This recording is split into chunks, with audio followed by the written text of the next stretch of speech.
Desde el Centro de Noticias en Televicentro, para Honduras y el mundo, a continuación el foro líder de la televisión en Honduras. Frente a frente, con Renato Álvarez.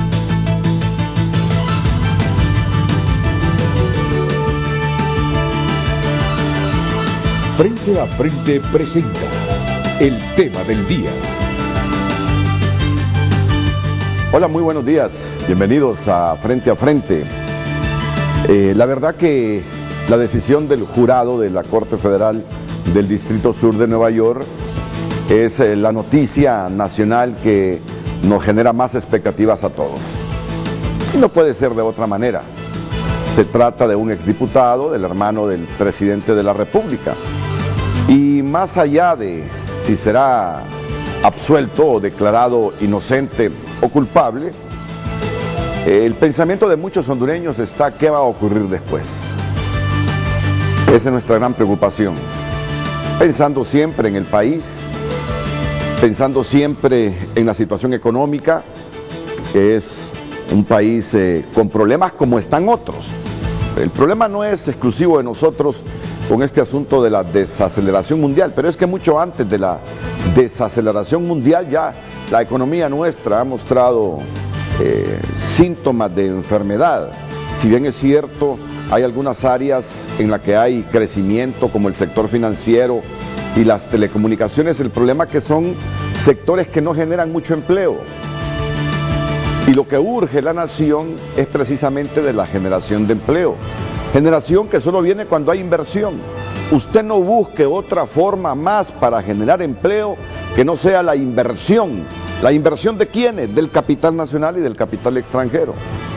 Ya no se supedite a que el Estado como tal, o el gobierno como tal, vamos a ser específicos, emplea toda la gente económicamente activa.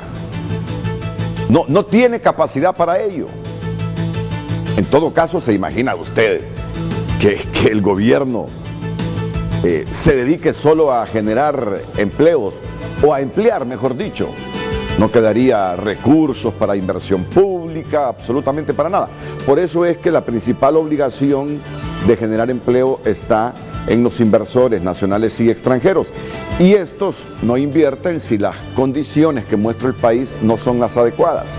Nadie va a meter su capital para perderlo. Todo el mundo invierte el capital para generar una rentabilidad. Entonces, por eso es que hay preocupación el día después. Por ejemplo, si es declarado culpable el señor Juan Antonio Hernández. Sencillamente porque los escenarios sociales y políticos del país se prestan para pensar que habrá un movimiento social exigiendo algo más si es declarado culpable este exdiputado. Pero bien, tampoco se trata de elucubrar, de especular. Hay que esperar que lleguen las cosas y todavía el jurado no ha resuelto. Se está reuniendo en algunos minutos para decidir probablemente hoy si declara inocente o culpable al señor Juan Antonio Hernández. Ahí se centra mucha de la expectativa de los hondureños esta mañana, pero sin lugar a dudas que en el ámbito internacional, y yo voy a entrar con mis panelistas a pedirles algunas opiniones, eso que pasó en Culiacán, Sinaloa, México, ayer, es motivo de reflexión no solo en México, sino que en muchos países. Jennifer, ante lo cual tenemos la siguiente pregunta. Así es la pregunta, ustedes pues ya la ven aquí en pantalla y es: ¿considera la última reforma a la ley orgánica del Congreso un acto orientado a resguardar la independencia de los diputados en el proceso legislativo o un acto descarado de impunidad? Es la pregunta que le estamos haciendo en redes sociales. Ya ustedes pues tendrán más insumos para poder responderla y vamos con usted, Renato. Mira cómo son las cosas.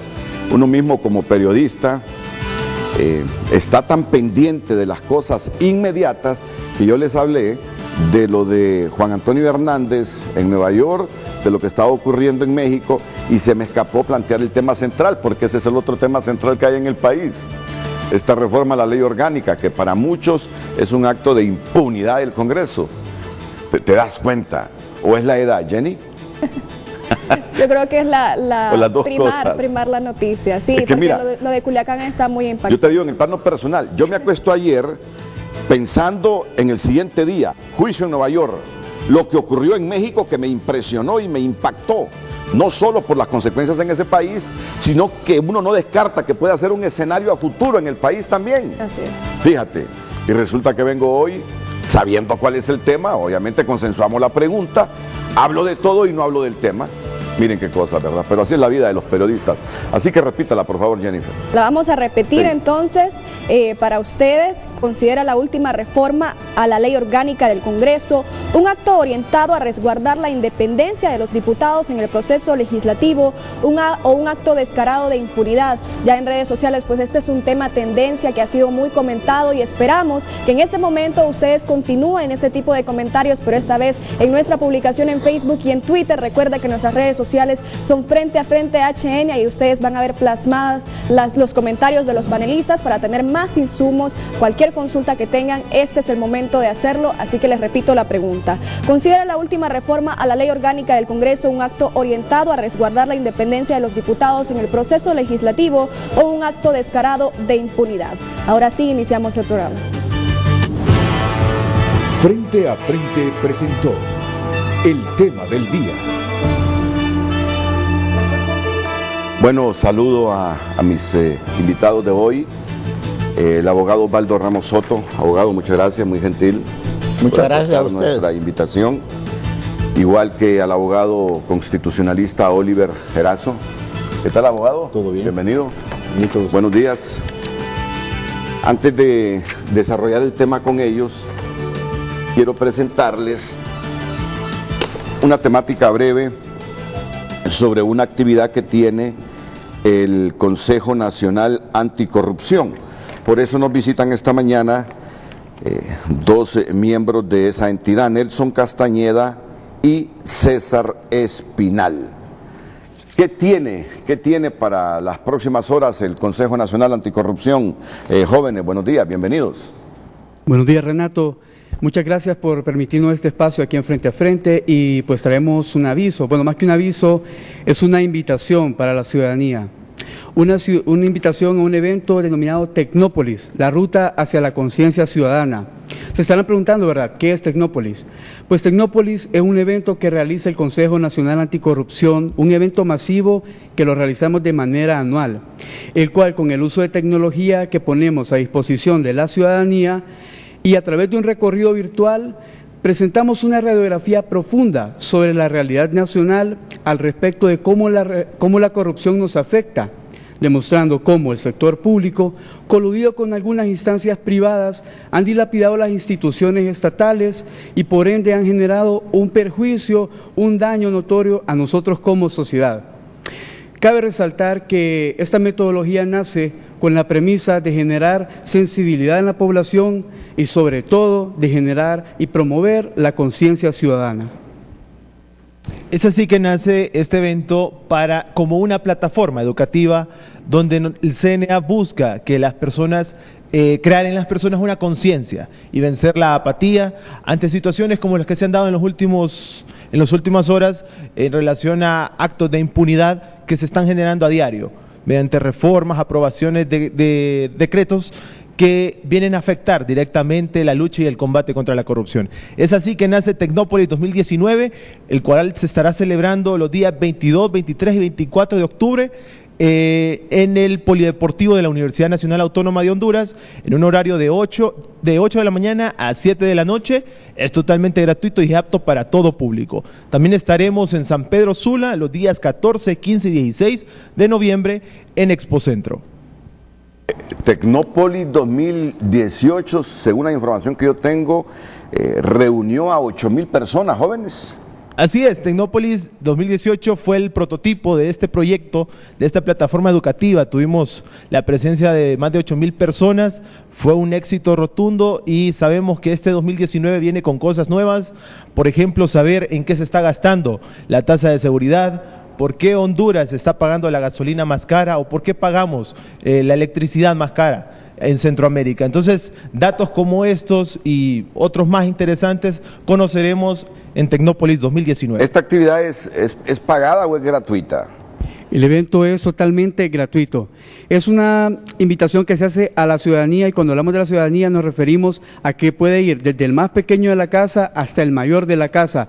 Es un evento para todas las edades y, repito, es totalmente gratuito. ¿Hay que inscribirse? La inscripción queda a criterio de cada persona. Ok. Sí les recomendamos a las personas que van en grupos que en la página web www.cna.hn ya hay un enlace para hacer reservas a grupos grandes, ya que entendemos que hay grupos que solo se movilizan en ciertas horas o en ciertos días. Entonces, tenemos pueden llamar al 22 21 11 81, donde pueden hacer su reserva y con gusto pues les estaremos atendiendo. ¿En qué lugares de Tegucigalpa y San Pedro Sula es el evento? En Tegucigalpa, en el Polideportivo de la Universidad Nacional Autónoma de Honduras, y en San Pedro Sula será en el Expocentro. Sí, ahí lo tenemos en pantalla, los lugares y días específicos de este evento. Pues, jóvenes Nelson Castañeda y César Espinal, muchas gracias y que tengan éxito, ¿verdad? Que tengan éxito con el evento. Muchas gracias, Fernando.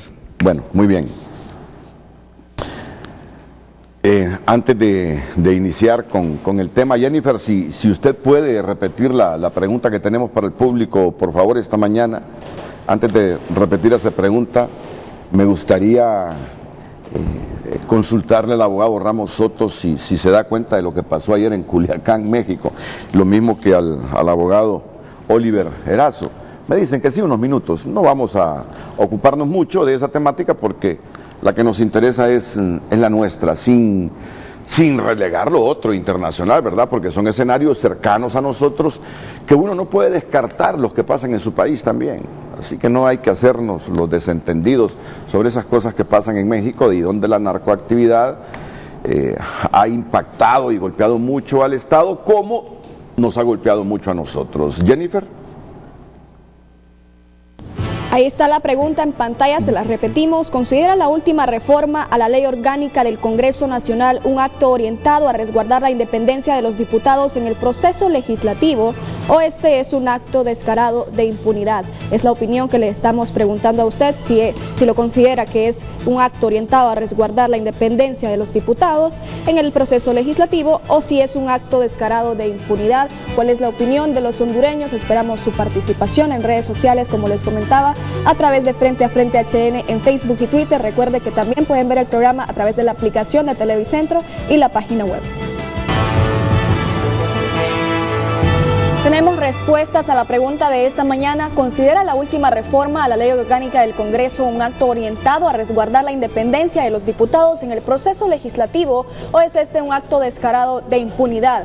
Vamos a ver algunos de los comentarios. Dice Reinaldo Escobar: cada cosa a su tiempo, más allá de las garantías, prerrogativas o cualquier título o excusa que quieran usar para vender esa reforma, el momento por el que atraviesa nuestro país se presta para creer que no es más que un acto de oportunismo descarado con la finalidad de protegerse. Lelis Rivera dice: es un acto descarado de impunidad a todas luces. Están preparando el camino de la autoprotección en caso que sean señalados. Qué lástima me dan los diputados liberales por haber patrocinado esta ley cachureca. Bárbaros, la historia los juzgará.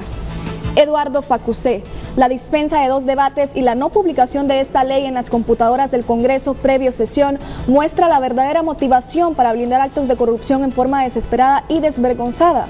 El momento es inoportuno cuando se relacionan diputados en el caso de Nueva York. Jonathan Rodríguez: inmunidad parlamentaria, se pregunta, sin esa ley vigente ya tenemos diputados y alcaldes enjuiciados, ¿cómo no?, cuando les den licencia para delinquir.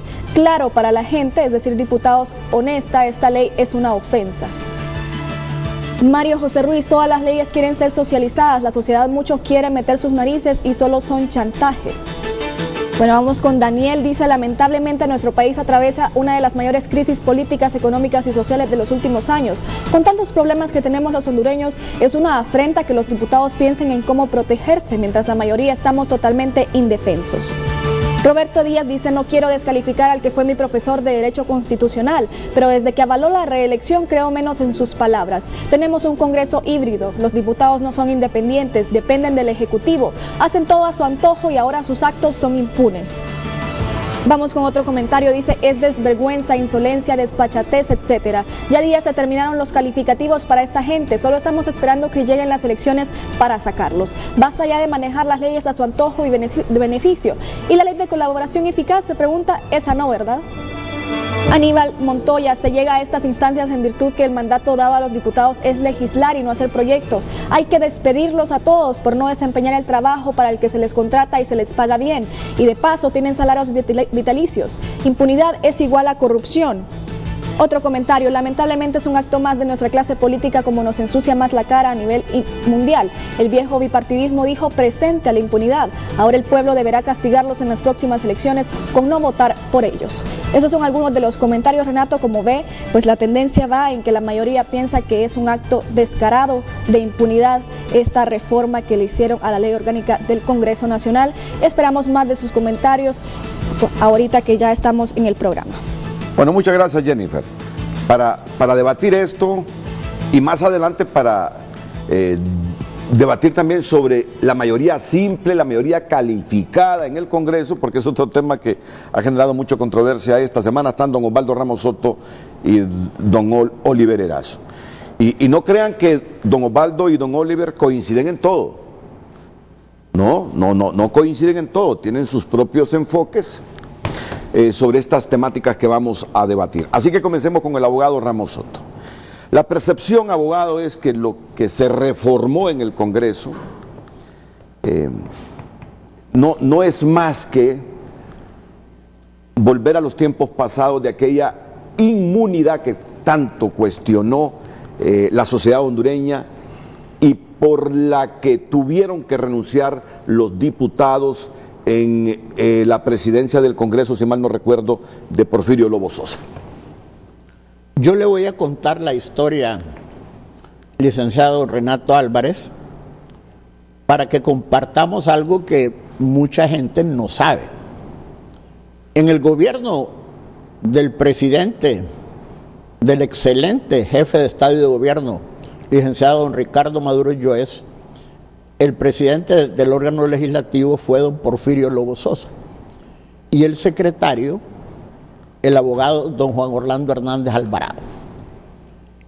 El ingeniero graduado en MIT, Jaime Rolando Rosenthal Oliva, fue diputado a ese Congreso. El Congreso normalmente sesiona los martes, los miércoles y los jueves. Entonces un día el ingeniero Jaime Rolando Rosenthal nos invitó a un almuerzo aproximadamente a 25 diputados a su casa en Vía Elena.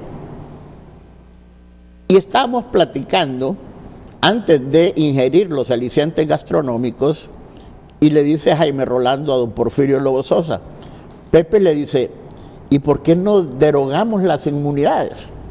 Entonces inmediatamente el presidente Lobo Sosa se dio vuelta porque yo estaba a su lado. ¿Y usted qué opina, abogado Ramos Soto? Yo no estoy de acuerdo, presidente.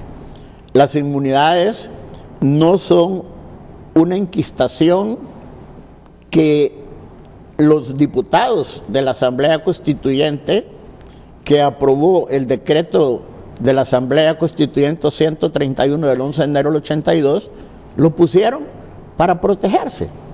Es consustancial por antonomasia a todos los parlamentos del mundo, esa prerrogativa, ese fuero, esas inmunidades, y parte del pacto de Westminster en el Parlamento británico.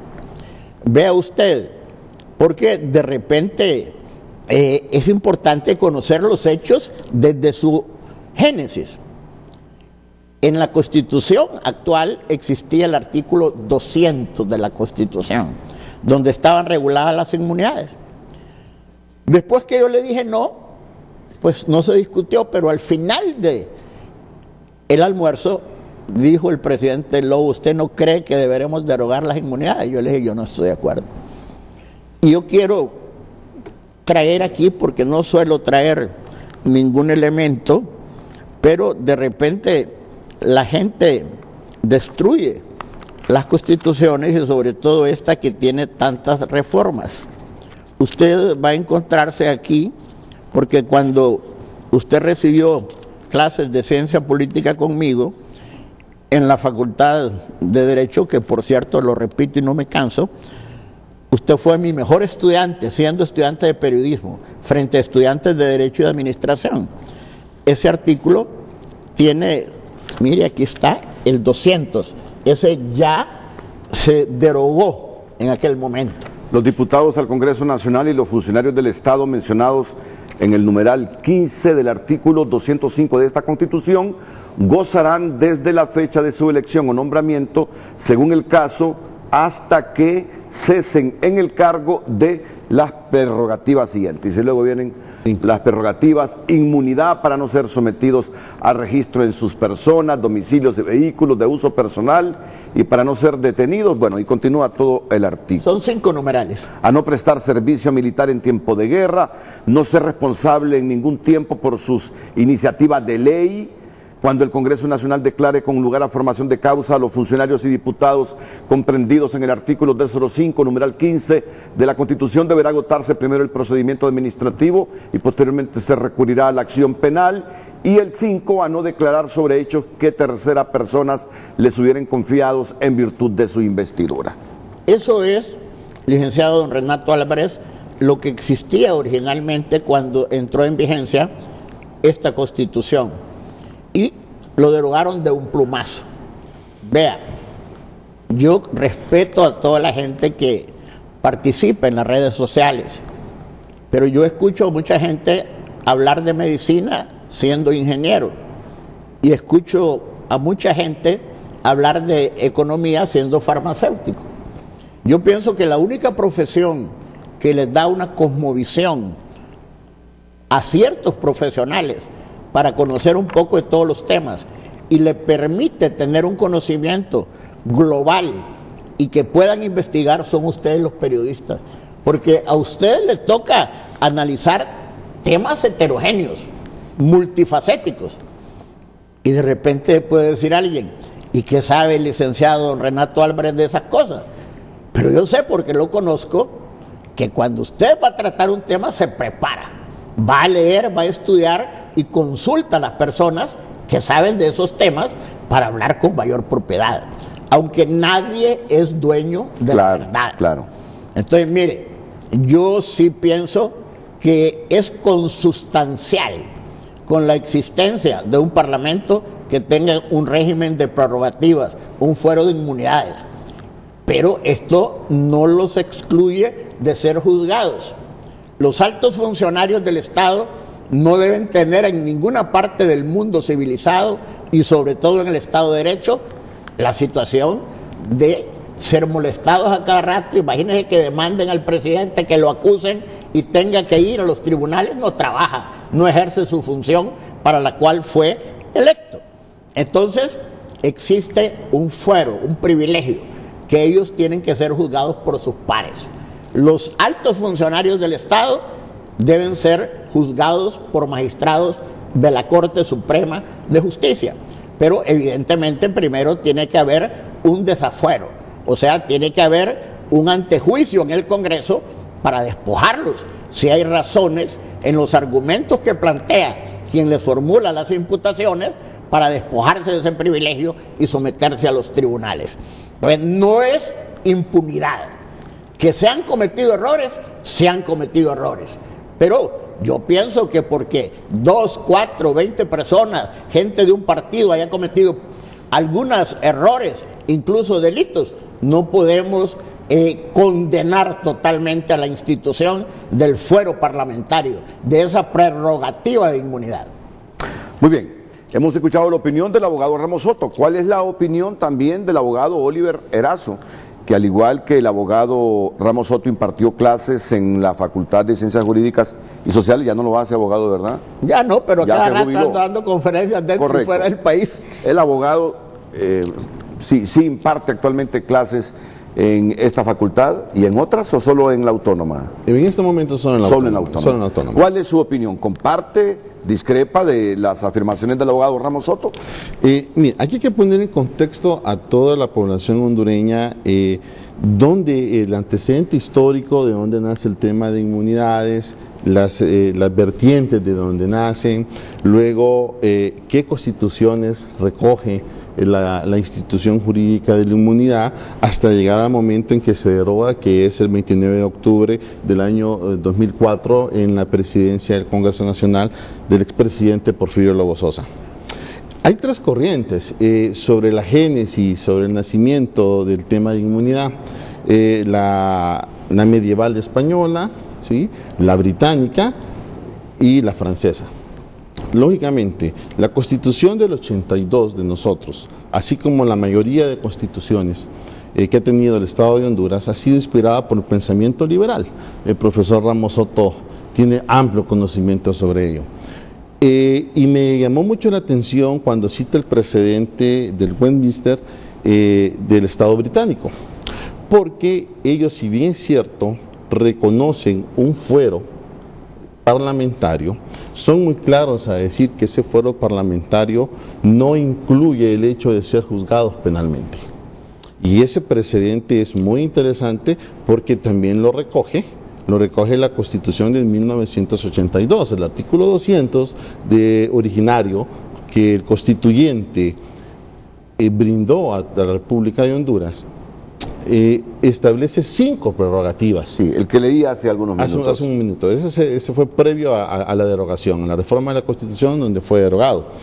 Y específicamente, y por alusión a lo que dijo el profesor Ramos Soto, el punto 3 sí se refiere a esa inmunidad por el acto o por el hecho de la iniciativa parlamentaria, por los votos y por las opiniones que los parlamentarios puedan emitir dentro o fuera del hemiciclo. Si nos puede ayudar con la lectura. No ser responsable en ningún tiempo por sus iniciativas de ley, votos que emitan, ni por sus opiniones vertidas dentro o fuera de la Cámara Legislativa durante el ejercicio de sus atribuciones. Es una de las 5 prerrogativas que tenía la Constitución, obviamente antes de ser reformada. Muy bien, ¿qué sucedió?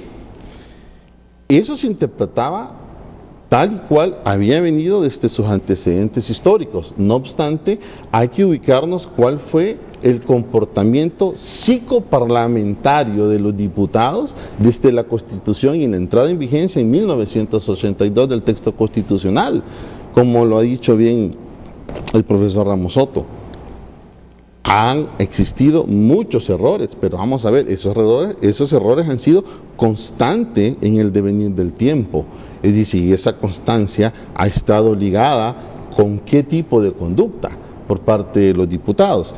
Entonces, si miramos el tema de inmunidad, para no ser molestados por la iniciativa de ley, para no ser juzgados porque usted, siendo diputado, presentó un proyecto de ley, porque usted votó de tal o cual forma, o porque usted vertió expresiones o opiniones dentro de su investidura parlamentaria, ahí está delimitado el campo de la prerrogativa de la inmunidad parlamentaria por la iniciativa de ley, pero todo el demás contexto está fuera de lugar. No tuvo por qué haber sido incluido en la Constitución del 82. Lógicamente, las constituciones son producto de un fenómeno social, como lo es el derecho.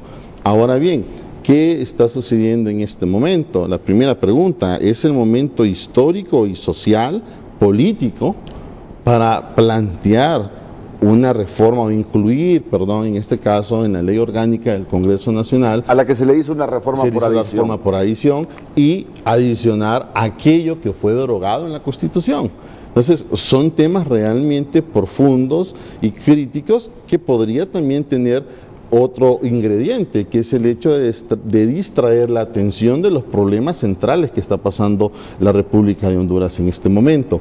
No obstante, volviendo al tema propiamente dicho de las prerrogativas, ¿por qué en el sistema de Westminster surgió esa prerrogativa? Porque simple y sencillamente se basaron en igualdad en la ley de todos los ciudadanos ingleses, precepto que también lo recoge nuestra Constitución de la República y que fue que fue el espíritu central por el cual en aquel momento las declaraciones del expresidente Porfirio Lobo Sosa dijo que todos los hondureños somos iguales ante la ley y consecuentemente no pueden haber ese tipo de privilegios.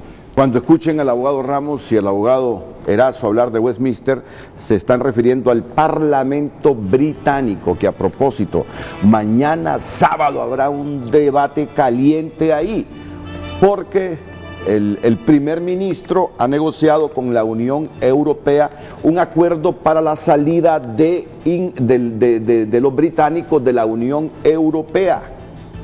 Y mañana el Parlamento votará si está o no de acuerdo con el contenido de esa negociación. Recuérdese que Theresa May hizo otra negociación, se la rechazó el Parlamento británico, eso provocó la salida de Theresa May y la llegada de un nuevo primer ministro, un pelito largo, blanquito. Conservador también. Conservador, es de los Tory. Entonces, esa nueva vía negociada con la Unión Europea para una salida de la Unión Europea del Reino Unido el próximo 31 de octubre será debatido mañana en el Parlamento británico. Ese es el Renato, Westminster. Es importante para que la gente que está viendo y escuchando esté plenamente enterada. El primer ministro David Cameron se presentó a su reelección y la ganó. Pero antes de que se pronunciara el pueblo del Reino Unido, dijo que si ganaba iba a convocar a un plebiscito para ver si se salían de la Comunidad Europea, porque el Reino Unido, y en esto está formado por Inglaterra, por Gales, por Irlanda y por Escocia, entonces Escocia y los otros tienen sus propios pactos aparte. Entonces el hombre cometió un error político, ganó por una mayoría abrumadora y después consultó y entonces perdió. Que se saliera, dijeron los conservadores, mucha gente, pero tuvo que renunciar y dejó en un barullo, en un enredo enorme al Reino Unido. Y ha habido dos primeros ministros, doña Teresa y el peludo actual, ¿verdad? Que tiene, yo creo que se inspiró en Trump en peinarse ahí, ¿verdad? Bueno, a tal grado que Vladimir Putin, después de esa consulta que hizo David Cameron, dijo: Occidente, dice, es una torta, se meten a problemas porque quieren, dice. ¿Cómo se pone a consultar, dice Vladimir Putin, si quieren seguir o no dentro de la Unión Europea? Miren ahora lo que tienen. ¿Y sabe qué hizo? Solo se podía reelegir una vez y ahora se puede reelegir cuantas veces. Y Xi Jinping, el presidente de China, 2 periodos y ahora puede reelegirse cuantas veces quiera. Imagínense desde este punto de la perspectiva. Originalmente en la Constitución americana un presidente podía reelegirse cuantas veces quisiera y Franklin Roosevelt estuvo 4 veces, pero un presidente del otro lado puede ver pasar un montón de presidentes del otro lado, toma determinaciones y las corrige, algo así como la reina de Inglaterra, que ha visto pasar un montón de presidentes de todos los países, ¿verdad? Retomando el tema, lo planteo aquí para ir a la pausa y volver con él. Buena parte de los hondureños piensa que esta reforma que se produjo a la ley orgánica para de nuevo tener esta prerrogativa los diputados solo es producto que se sienten amenazados por los requerimientos fiscales que ha presentado la UFESIC Maxi por algunas situaciones inherentes al proceso legislativo que según la UFESIC Maxi han violado los diputados, muchos de ellos sometidos a juicio, y que muchos para salvarse y otros pensando que les pudiera ocurrir lo mismo, vienen y se protegen con esta reforma para evitar más requerimientos fiscales. Renato, para poner en perspectiva, porque hay cosas que no se saben. ¿Qué tal si lo hacemos después de la pausa? Correcto. Después de la pausa comercial.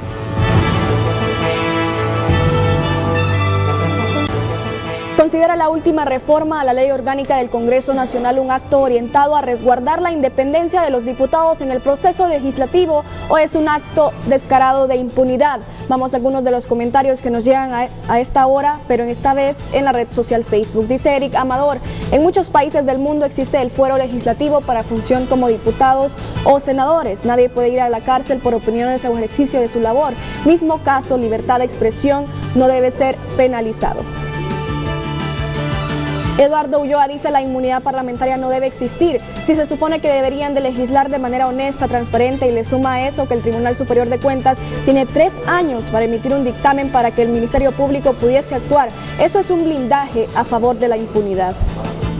Juan Carlos Bonilla dice el objetivo de esta figura es dotar de independencia y libertad necesaria a los legisladores en el ejercicio de sus funciones por sus opiniones y votos emitidos dentro y fuera de los recintos legislativos. Lo anterior garantiza la independencia del Congreso, que podría verse afectada por persecuciones judiciales, arrestos o detenciones de sus miembros en razón de los discursos, exposiciones, mociones, informes y votos emitidos por estos.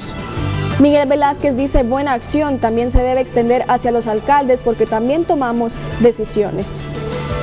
Esta cuenta dice, como miran que no pueden seguir pretendiendo que entre en vigencia el Código Penal, se fueron por la otra vía de la impunidad y corrupción, aprobando la inmunidad parlamentaria, una coraza de blindajes para ellos y todas las ONG de sus familiares, un principio fundamental, nadie está por encima de la ley, ese Congreso ya no es Congreso, es una finca privada donde solo mandan los capataces.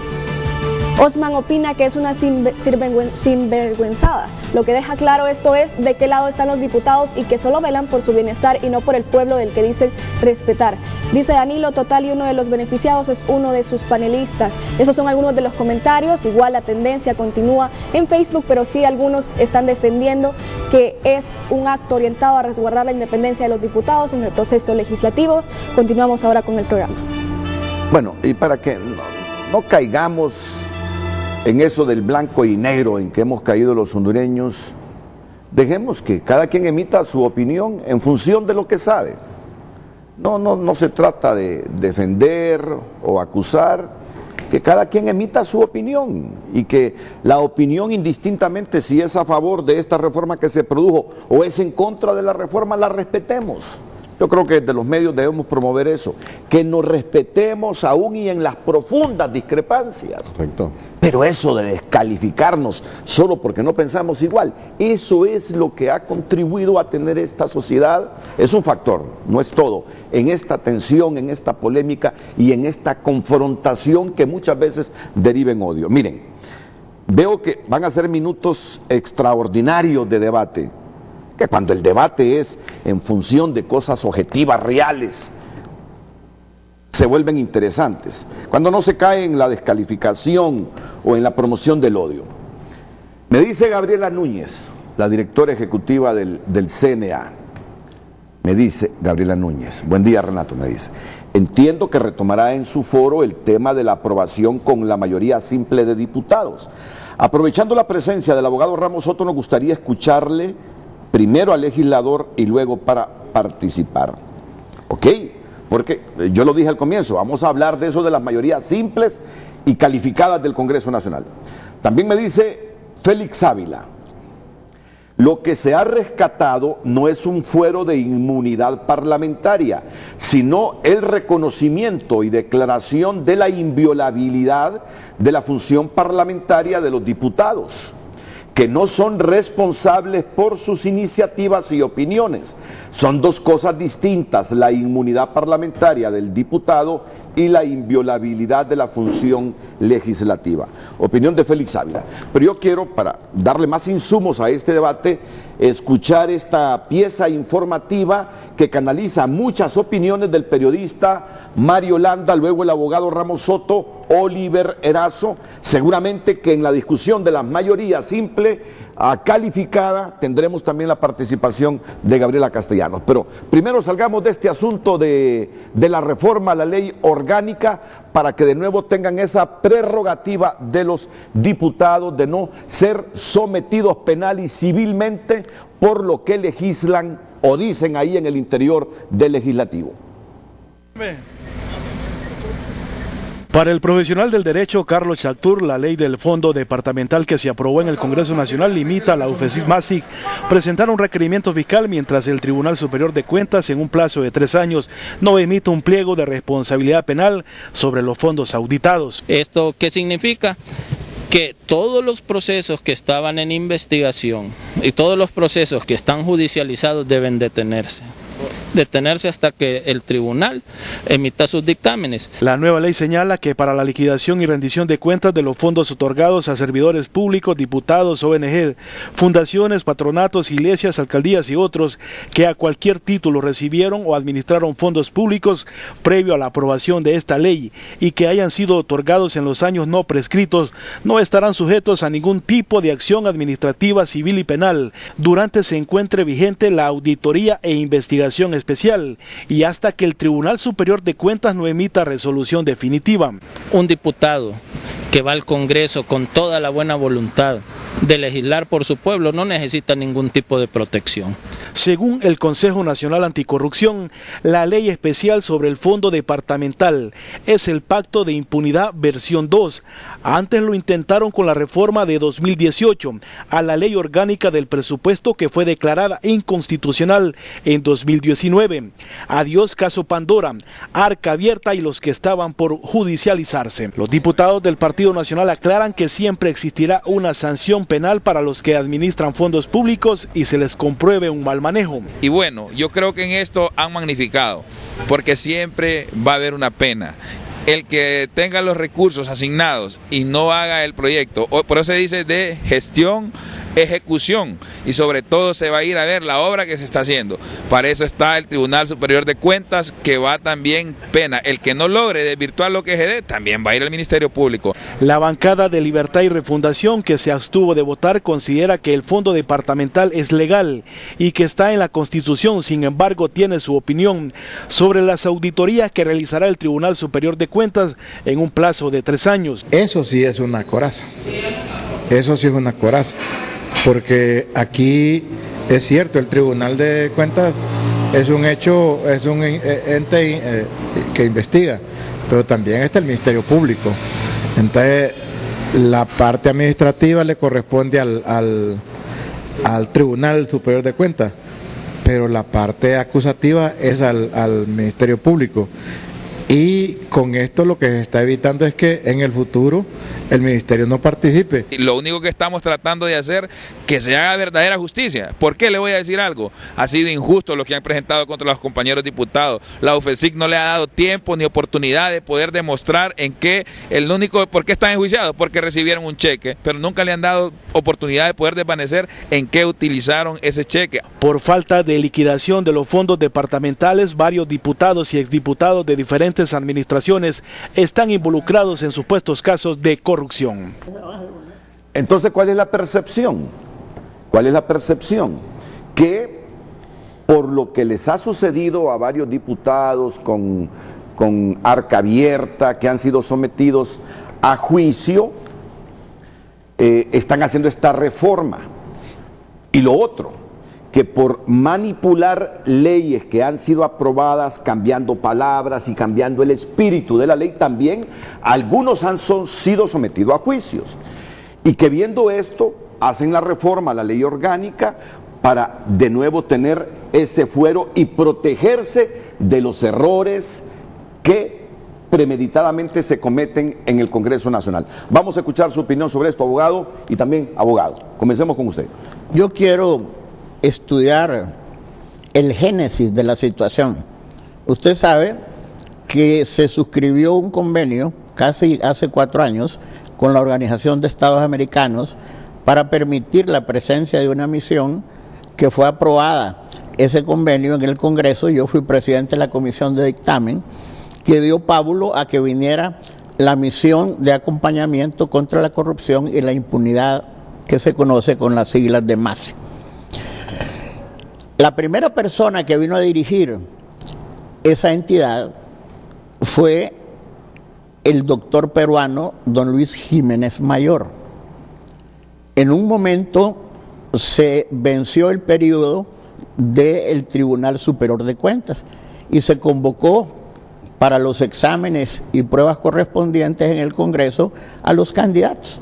Y estaba ese proceso cuando el señor presidente del Congreso, el doctor don Mauricio Oliva Herrera, presentó un proyecto de reformas al Tribunal de Cuentas.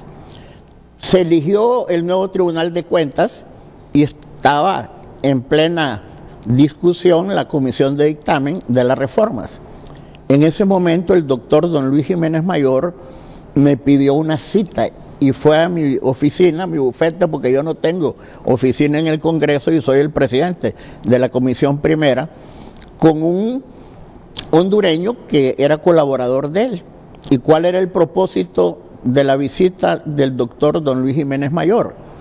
Que en la reforma que había presentado a la ley del tribunal el doctor don Mauricio Oliva Herrera, presidente del Congreso, se incluyera una reforma que le otorgara las mismas competencias y atribuciones del Tribunal Superior de Cuentas al Ministerio Público, a la Fiscalía del Estado.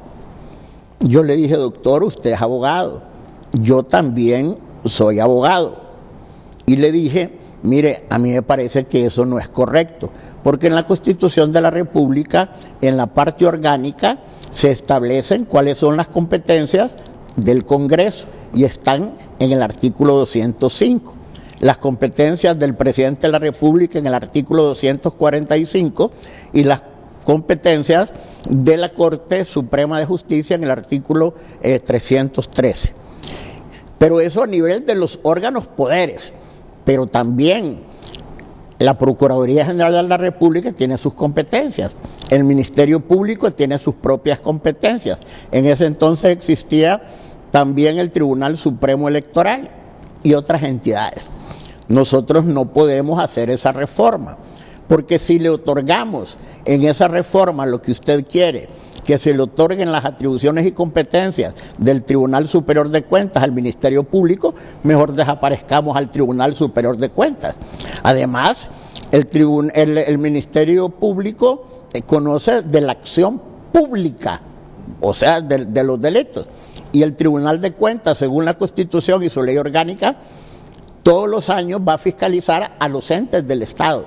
Van sus auditores, examinan los papeles y si hay una ejecución del presupuesto correcta, le extiende su finiquito. Si no hay una actuación correcta, puede formular reparos que son de dos tipos, de forma y de fondo. Si se analizan los reparos y la persona contra las cuales se dirigen los ataca y quita esa percepción de ilegalidad, entonces le extiende el finiquito. Si no puede corregir los reparos en materia administrativa y civil, entonces los declara firmes el Tribunal de Cuentas y los envía a la Procuraduría General del Estado, que es el abogado del Estado. Solo cuando son penales los envía a el Ministerio Público para que incoe las acciones penales correspondientes. Yo le dije, y tal vez fui grosero, pero le digo lo que yo le dije. Doctor Jiménez Mayor, le dije, entiendo que usted fue primer ministro en el gobierno del presidente Ollanta Humala. En Perú existe una situación sui generis. El primer ministro del Reino Unido es el político. El presidente del gobierno del Reino de España, que no se llama primer ministro, es el político. El rey o la reina son jefes de Estado, son figuras decorativas. Entonces le dije, pero el presidente Ollanta Humala y su esposa, la primera dama, están presos y usted era el primer ministro. Pero es que molestó y se fue. Pero el corolario, el ergo, es que él sabía que no podía intervenir en una situación que estaba pendiente de resolución en el Tribunal Superior de Cuentas. Solo cuando hubiere responsabilidades penales se trasladaba. Pues ese era un tema y eso está ahí en la ley. Pero bueno, volviendo al tema, porque ese hecho que le digo denota que el doctor Jiménez Mayor estaba consciente de que no tenía competencias el Ministerio Público de conocer de cuestiones penales, sino hasta que el Tribunal de Cuentas declarara que esos reparos en materia penal estaban firmes. Ahora bien, el otro tema, este tema, se presenta esa reforma al artículo 10 del decreto legislativo 1363-2013, que entró en vigencia el 20 de enero de 2014, que es la Ley Orgánica del Congreso, que es un mandato del numeral 3 del artículo 205, donde están las 45 atribuciones del Congreso. ¿Qué existía antes, Renato? Un reglamento. Y la ley manda la Constitución que sea una ley. Ahora, yo pienso y coincido con el abogado que le habló por el teléfono diciendo que estas prerrogativas, estas inmunidades parlamentarias son consustanciales con la misma existencia del Congreso Nacional. Y yo creo que si usted es diputado, usted tiene derecho a presentar las iniciativas, las mociones, a comportarse correctamente. Pero aquí viene ya un diputado, yo no ando mi carnet de diputado ni digo que soy diputado, porque aquí lo paran y si es diputado más mal lo tratan en cierto momento las autoridades. Entonces yo creo que lo que ha hecho el Congreso es rescatar el derecho para hacer cumplir correctamente la función legislativa. Repito, si hay responsabilidades penales, tiene que haber un desafuero y se pasa a las autoridades correspondientes, que es la Corte Suprema de Justicia, porque el Congreso no lo juzga los jueces anticorrupción, sino que son magistrados de la Corte Suprema. Pero mire usted cómo algunos diputados han sido sometidos a requerimientos fiscales o les ha presentado requerimientos fiscales a raíz del abuso con ese montón de fe de ratas para corregir, para interpretar, y alguna gente cree para manipular en esencia leyes que tenían otro espíritu al que al final le querían dar algunos diputados que han sido sometidos a los tribunales de justicia. Es decir, esto que han aprobado protege de ese tipo de cosas a los diputados. Yo pienso por los que presentaron requerimientos fiscales la UFESIC Maxi. Mire, yo pienso que la ley, esa reforma, el artículo 210, establece categóricamente con contundencia. Y fíjese que ese artículo de la ley que regula el régimen del Congreso, la ley orgánica del Congreso Nacional, dice por mayoría simple. Mayoría simple es la mitad más uno, que se llama también mayoría absoluta. Mayoría simple y mayoría absoluta es lo mismo. Pero cuando la gente oye hablar de mayoría absoluta, cree que es la unanimidad de todos los diputados. Ahora bien, entonces, ¿cómo se aprobó esto? Esto se aprobaron con mayorías calificadas, todo, con más de 86 diputados. O sea, que esa es una decisión muy difícil de producirse en el Congreso. Pero el puntito clave es si lo hicieron para protegerse de los ilícitos que cometen. Partamos de ese escenario, que la UFESIC Maxi ha considerado que algunos diputados han cometido ilícitos ahí legislando. Esto más, la reforma conduce a que los que han sido sometidos a juicios, estos prácticamente desaparecen con esta reforma que han hecho. No, la suspende. Bueno, la suspende. La investigación 3 años, investigación, y luego lo que determine el Tribunal Superior de Cuentas. Mire, don Renato Álvarez, hay alguna gente que quiere las cosas sumaria y brevemente. Fusílalo y que lo fusilen. Y si es inocente después, es difícil. Mire usted, aquí con esas leyes que hay aquí, toda persona en Honduras, según la Constitución, es inocente. No es que se presume que es inocente. Puede haber una sentencia en primera instancia en su contra, puede haber en apelación, pero hasta en última ratio, el órgano final que conoce por último, profiere la sentencia, es hasta cuando usted es culpable, si lo condenan. Pero aquí hay juicios, vaya, Jaime Rosa en Taloliva, otro montón de gente que le quitan, le venden las cosas, las intervienen. Y si después viene un tribunal y dice que usted es inocente, ¿quién le va a pagar eso? No, que fue el gobierno del otro presidente. Entonces, hay que ponerle coto a estas violaciones. Hay que respetar el Estado de Derecho y el principio de inocencia que está en la Constitución de la República. Pero queda esa percepción que se aprovechan precisamente del poder crear leyes, de reformar, de modificar. Algunas personas, sí, no, correcto, como para protegerse. Claro. Y eso es lo que la gente reclama y cuestiona. Pero, Renato, si a una persona se le hace una imputación de esa naturaleza y se produce un desafuero en el Congreso y se somete a juicio y tiene que ser juzgado. Bueno, entonces yo digo, ¿por qué no se someten al juicio? Entiendo que están sometidas a juicio, porque tienen que salir con esta reforma para por lo menos que hayan 3 años ahí en que van a estar tranquilos. Mire, yo le voy a decir por mi experiencia. Yo fui rector de la universidad y usted lo sabe. Pero yo, en aquel tiempo, existía correctamente la auditoría preventiva y la auditoría posterior. Y ahí están en la Constitución. Entonces yo propuse, porque en aquel tiempo era la Contraloría, una terna a la Contraloría de gente, porque la auditoría interna es para protegerlo a uno. Yo nombré a uno del FRUI liberal, el licenciado Román Osbín López, del Venado, allá en Villanueva, en la frontera del municipio de Santa Bárbara de Concepción del Norte. A mí nunca me hicieron un reparo. Mire, usted funcionario público tiene que andar haciendo un montón de cosas y de repente llega a su oficina y la secretaria un bulto de papeles que tiene que firmar. Generalmente si pone un auditor interno irresponsable, las responsabilidades son suyas el día de mañana cuando abandona el cargo. Entonces, había responsabilidad solidaria en esas situaciones. Entonces yo pienso que es importante en eso obrar responsablemente, porque si no a uno lo joroban después por gente irresponsable. Mire, yo le voy a decir, yo soy presidente de la Comisión 1 del Congreso de Asuntos Constitucionales y yo convoco a la comisión, porque la gente solo mira las sesiones en el Congreso. En el Congreso un montón de gente y yo se lo voy a decir categóricamente. Y perdónenme el resto de los pares en la Cámara. De todos habrán 30 personas que se dedican a trabajar. Porque no solo es ir a hablar muchas veces babosadas en el Congreso. El problema es agacharse ante una iniciativa, discutirla, estudiar el derecho comparado. Llega gente y a los 10 minutos, mire abogado que yo tengo que hacer otras cosas, mire abogado que yo confío en ustedes. Y nosotros echando riata y profiriendo dictámenes. Y de repente la gente solo mira a los que están ahí presentes. Y repito, es importante cada vez que usted interviene hacerlo con propiedad. Usted lo sabe, abogado Oliver, el caso del derecho de acción. El derecho de acción es el derecho autónomo, independiente.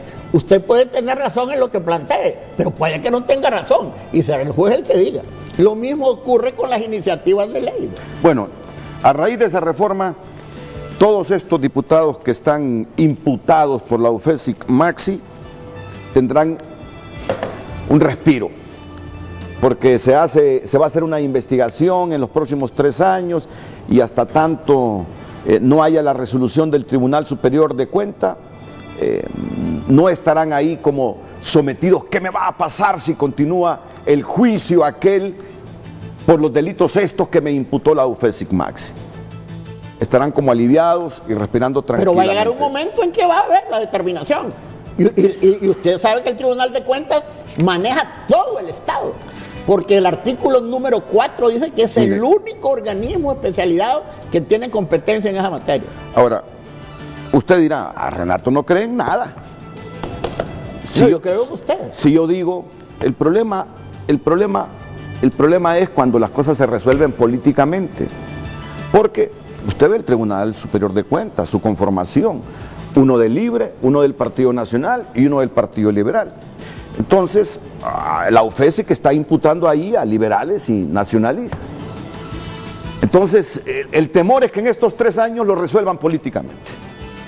Y si se cometieron ilícitos en el proceso legislativo de los diputados, salgan exculpados sencillamente porque se resolvió de otra manera y no por la vía legal. Esa es la percepción que tiene la gente, abogado, y por eso la gente reclama y cuestiona esta reforma, la ley orgánica, porque parece que se hizo en función de proteger a estos diputados a los que se les ha presentado requerimiento fiscal. Ese es el cuestionamiento de la gente. Mira, Renato, yo subrayo, destaco y tarjo, todos los parlamentos del mundo tienen esas situaciones, porque si no, ¿cómo van a trabajar?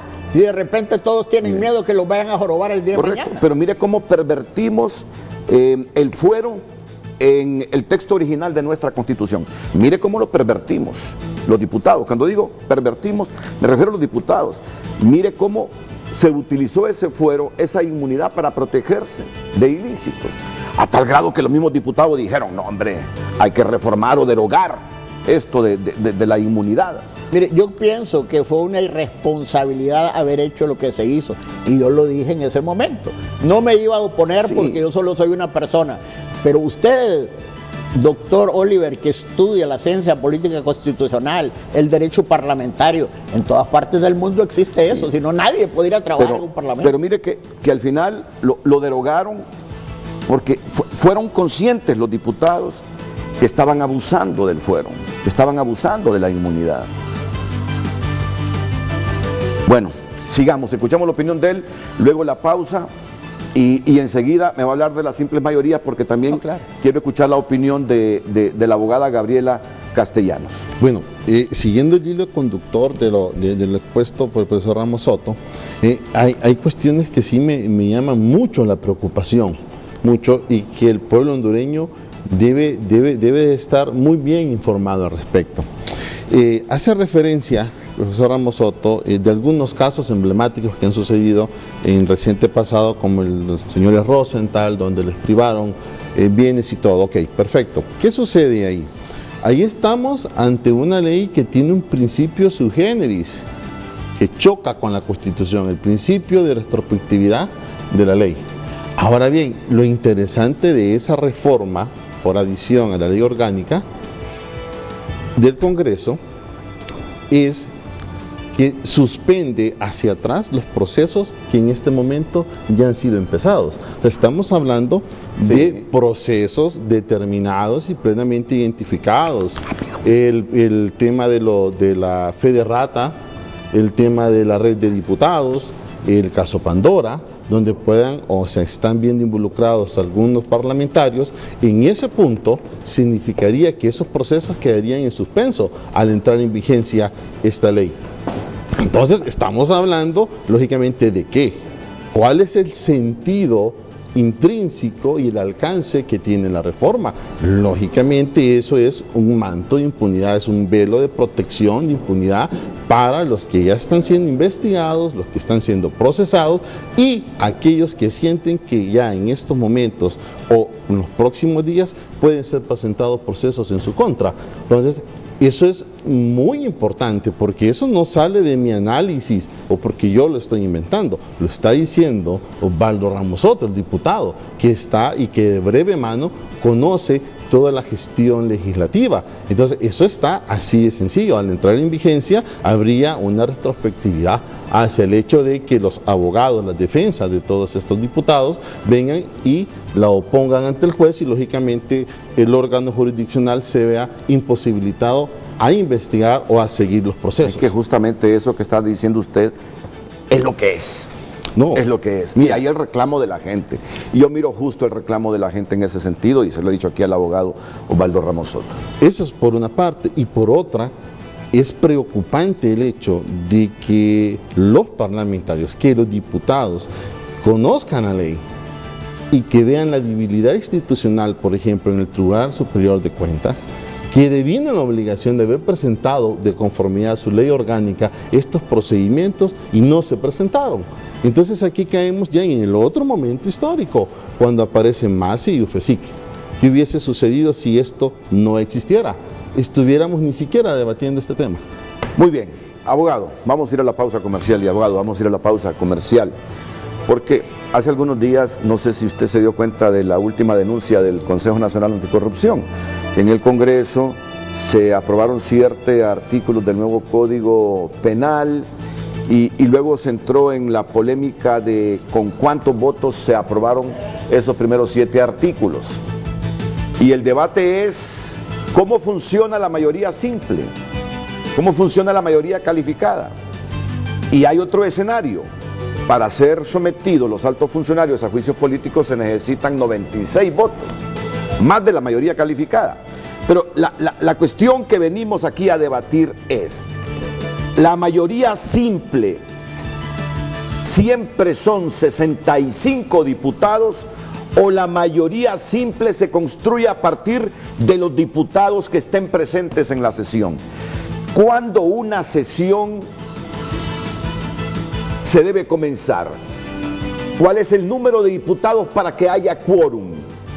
También ese es otro tema fundamental para analizar si una ley se aprueba con 45 votos o con 33 votos porque solo hay 65 diputados, que es el mínimo que debe haber para que inicie una sesión en el Congreso, ¿es válido eso o no es válido? Por favor, ya venimos al debate aquí con el abogado Ramos Soto y con el abogado Oliver Erazo.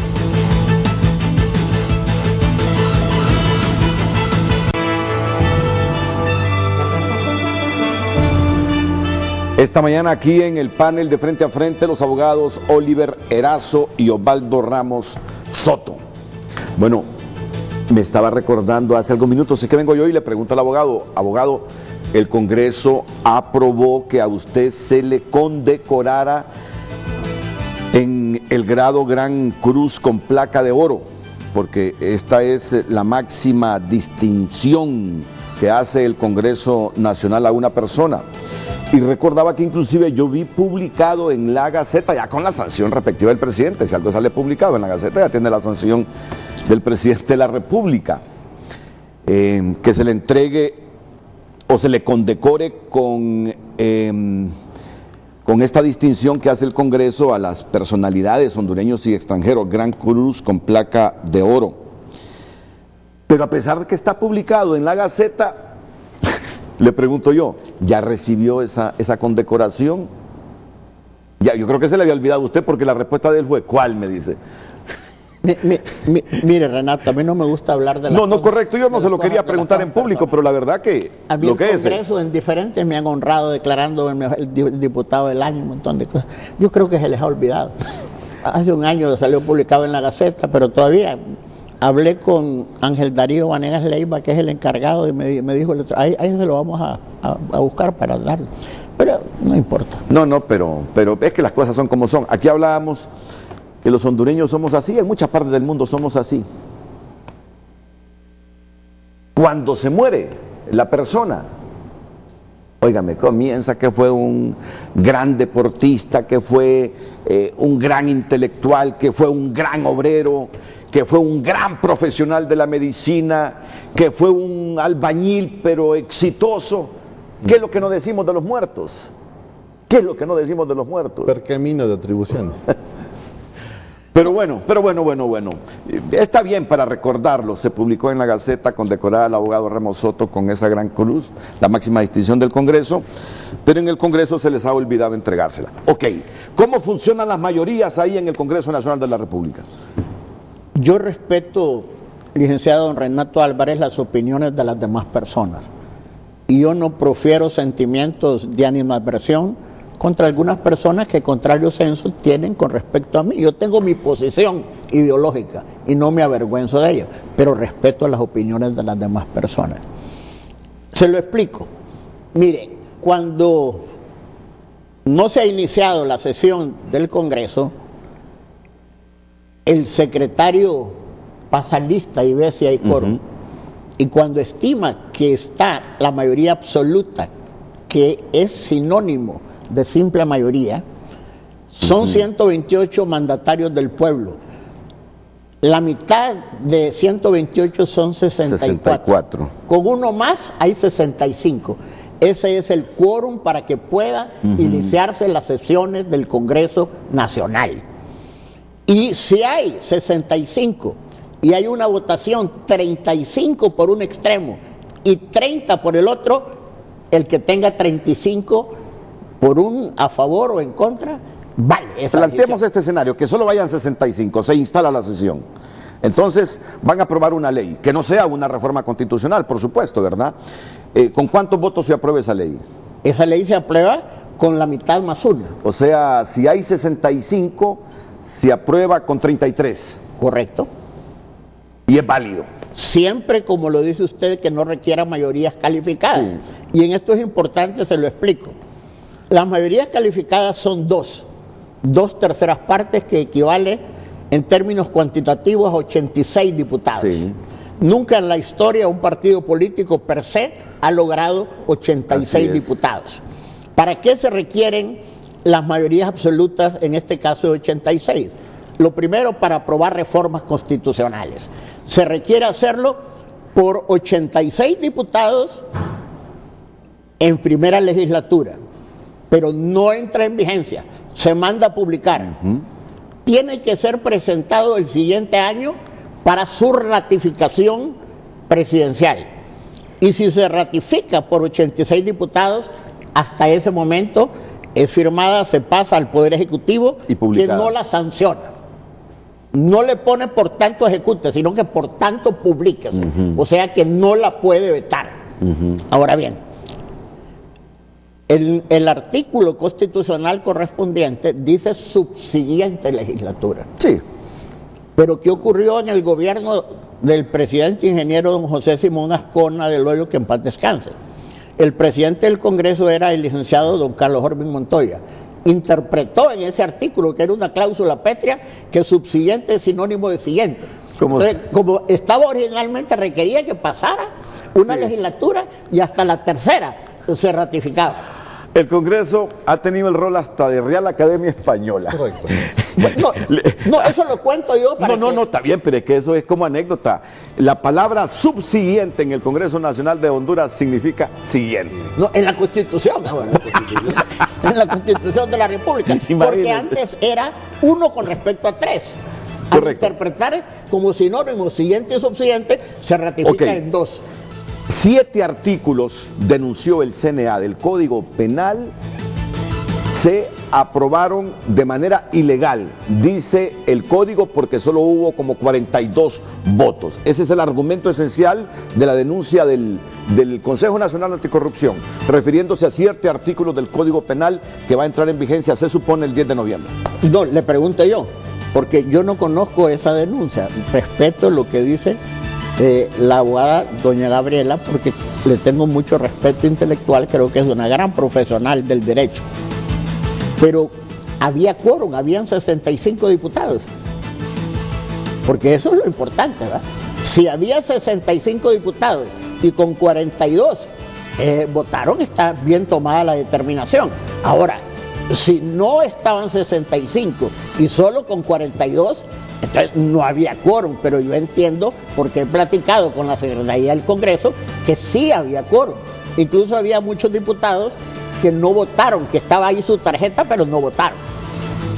Entonces, yo le digo sinceramente, lo que yo he absultado en la Secretaría del Congreso y en la Junta Directiva es que habían 65 diputados por lo menos, y que una determinación con mayoría de la mitad más uno de esos 65 es válida, siempre y cuando no se trate de elegir Corte Suprema, reformas constitucionales, los altos funcionarios del Estado, electoral, o que se requiera la mayoría calificada más alta, que son 96, 3/4 partes, para aprobar un tema relativo al territorio nacional o iniciar un juicio político contra el presidente de la República. Son 128 diputados, pero una sesión se puede iniciar para aprobar y hacer reformas a algunas leyes que no sean, como dijimos, entre otras, reformas constitucionales, a partir de 65 votos. Si hay 65 diputados, se abre la sesión. Hay mayoría absoluta, mayoría simple. Entonces, 33 diputados de esos 65 con que se inició la sesión pueden aprobar leyes. Como el Código Penal es una ley secundaria, me está diciendo el abogado Ramos Soto, se aprobaron esos 7 artículos. Si se aprobaron con 42, dice es legal. Que se hubiesen aprobado con 33, a partir de que solo habían 65 diputados, también era legal. Ok, la opinión del abogado Ramos Soto sobre esta controversia que se ha producido con el asunto de las mayorías simples a partir de la denuncia que hizo el Consejo Nacional Anticorrupción. Voy a la pausa.